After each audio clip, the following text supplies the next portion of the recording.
Good morning. You're listening to FloorDaily.net, and I'm Kemp Harr. This morning, my guest is Dan Mandel, the owner of Sterling Carpets and Flooring in Anaheim. Dan, how you doing? I'm great, Kemp. How are you? I'm good. It's been about a year since we've done an interview, and I was just with you in Banff, Canada, a couple of weeks ago. I want to talk about the success of Sterling Carpets and Flooring. You've taken over, was that about 6 years ago? Actually, it's been closer to 10. All right, 10 years. And the business continues to grow, even in these kind of trying times. I position this as a successful succession transfer and want to know what 2 or 3 of the things you've changed that's contributed to your success. I know one of the things is you added a location 4 years ago, so you're headquartered in Anaheim, but you also added a store in Mission Viejo. Another thing you've done is you focused on your website. You're using mobile marketing, Carol Cross, to do that work for you. I've looked at it just recently. It's super visual, and you've got Roomvo on there. Those are 2 of the things, right?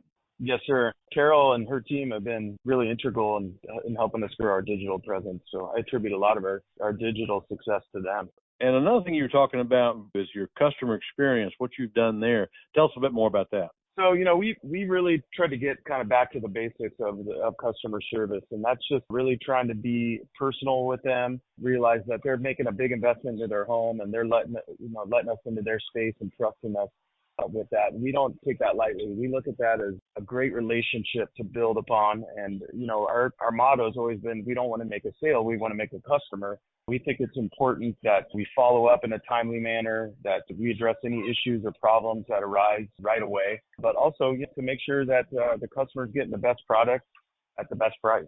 So a big part of that is the reviews and making sure those reviews show up on your website. How do you go about doing that? So we've used a platform called Swell that was brought to us by mobile marketing, and we've been very happy with it. And basically, it just sends out a text message within 48 hours of the job being complete, asking them to either review us on Google or Yelp or any of the other sites that we use. It's really simple and easy. I mean, they just click on the link on the text message and they can, leave a 2 or 3 sentence review. Ever since we started using that, we've probably seen our reviews jump up by 50 to 60%. And if there's a problem on the job, we're not perfect. If there's an issue, it's a great way for us to get some feedback and address those problems that sometimes customers won't tell us about, when the job is complete. Another thing you've mentioned to me before is that you go longer with fewer suppliers. Tell us a little bit about that. Yeah, I mean, we like to be sort of important to less people, I guess would be a kind of a way to put it. I mean, there's so many suppliers out there and so many guys you can buy from. And we view our suppliers as family. I mean, some of these people have been calling on us in the business now 20 years, and I've had reps that were there before I got there. And, we think it's important to cultivate those relationships, especially like when times were tough in the last few years when we were having supply chain issues. Those guys really came to the plate and helped us out, and we want to, support them the best we can. I mean, being part of the NFA too has exposed us to some suppliers that we didn't do business with before. We want to be supportive of our group and supportive of the suppliers in the group. So we've developed some good relationships with them, with some guys that we didn't do business with before. You mentioned the NFA. You not only joined the NFA, about 10 years ago or so, but after you joined, you jumped in and you're on the board now, right? Well, actually, I just cycled off the board this last meeting, but yeah, I was on the board, and it was a great experience kind of to get to see how our group operates. We're very, very group-centric in the fact that everyone really has each other's best interests in mind, and we're really supportive of one another, regardless if someone's in Florida or California or Canada or anywhere. Everyone really wants to see each other succeed. It's just a great camaraderie, and it's been huge for our business. I attribute a lot of our growth to being part of that group. I need to mention your father, Rich.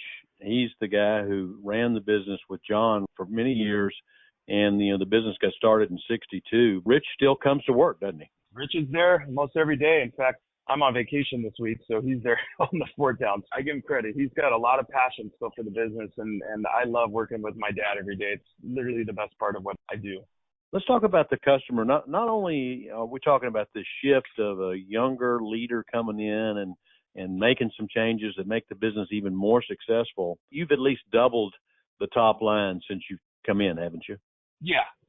I would say that's fair. And I think a lot of that has to do with our digital growth. When I took over the business, I think we had a decent website and a decent web presence, but we basically took our whole advertising budget, which wasn't very big to begin with, but just put it all into digital.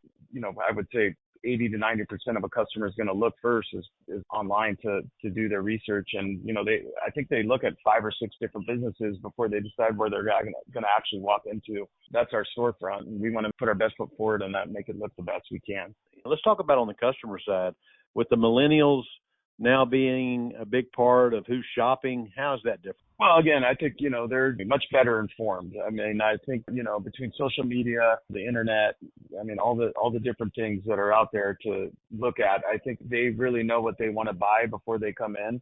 And they've really done their research on your business before they walk in the doors. We want to obviously have a great storefront online, but then also give them a great customer experience in store. I think the millennial, the expectations are almost higher than, say a baby boomer. I just think that they feel like a lot of them, it's their first home. They have a lot of pride and they want a really great experience. So we focus a lot on that. All right, Dan. Well, I appreciate you spending time with our listeners and telling us what you've been doing to be so successful at Sterling. Again, been talking to Dan Mandel, the owner of Sterling Carpets and Flooring in Anaheim, and you've listened to Kemp Harr and FloorDaily.net.